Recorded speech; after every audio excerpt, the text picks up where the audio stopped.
Have you ever heard any advice that sounded good at first, but when applied it didn't work out that well at all? Personally, I can think of many instances where this is the case.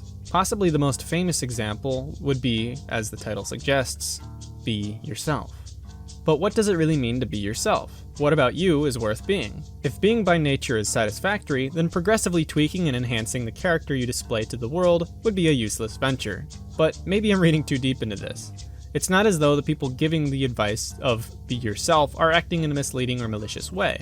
However, intent, in this case or in any given cases involving similar pieces of advice, doesn't matter as much as the results of said advice. If intent determined the truth, then there in no way could be a set standard due to people's ever-changing goals in life.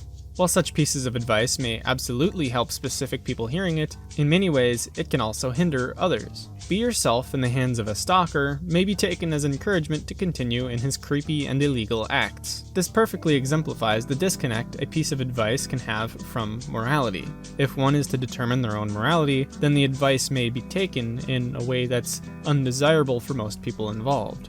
When most people are giving not only this advice, but any advice, it's with the intent to help them not only be happier themselves, but also morally help those around them.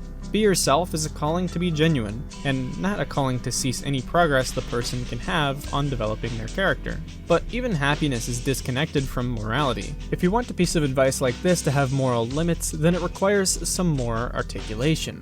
The convenient aspect of having advice that fits itself into a single sentence is usually at the cost of the nuance of such advice. This goes for most advice, in fact. If the goal, then, is to create a piece of advice that can be taken by anyone and interpreted as intended, then what steps could we take to achieve such a goal?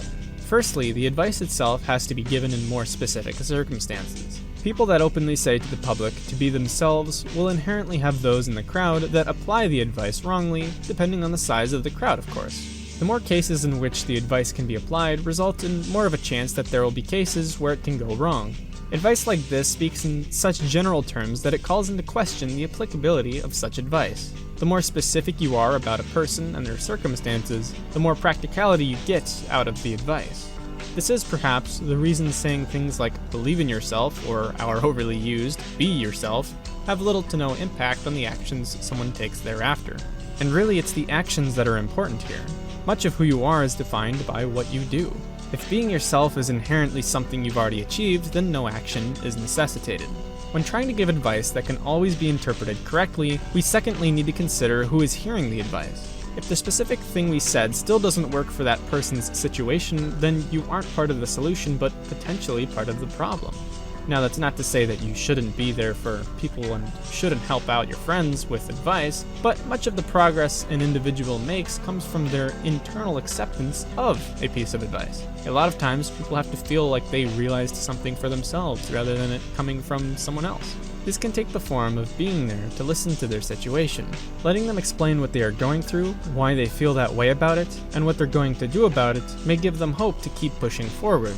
For them to advance in who they are, they, in a way, have to believe in themselves, which again is advice that in the wrong context may end poorly.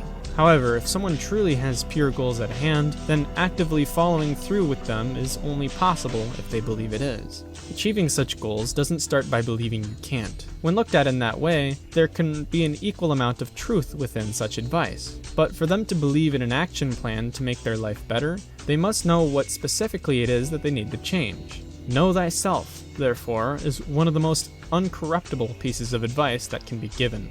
However, being aware of all the things you've done and thought doesn't automatically mean you'll properly interpret your morality. But for those seeking to identify their flaws, it's a good place to start. In the end, considering how these common phrases can impact your life may be more worth your while than actually applying them as intended. Figuring out what specifically needs to change and what can stay the same about you is crucial to many. Introspection can be very healthy, but even that advice can be misused. Think about that one. Or don't. It's up to you.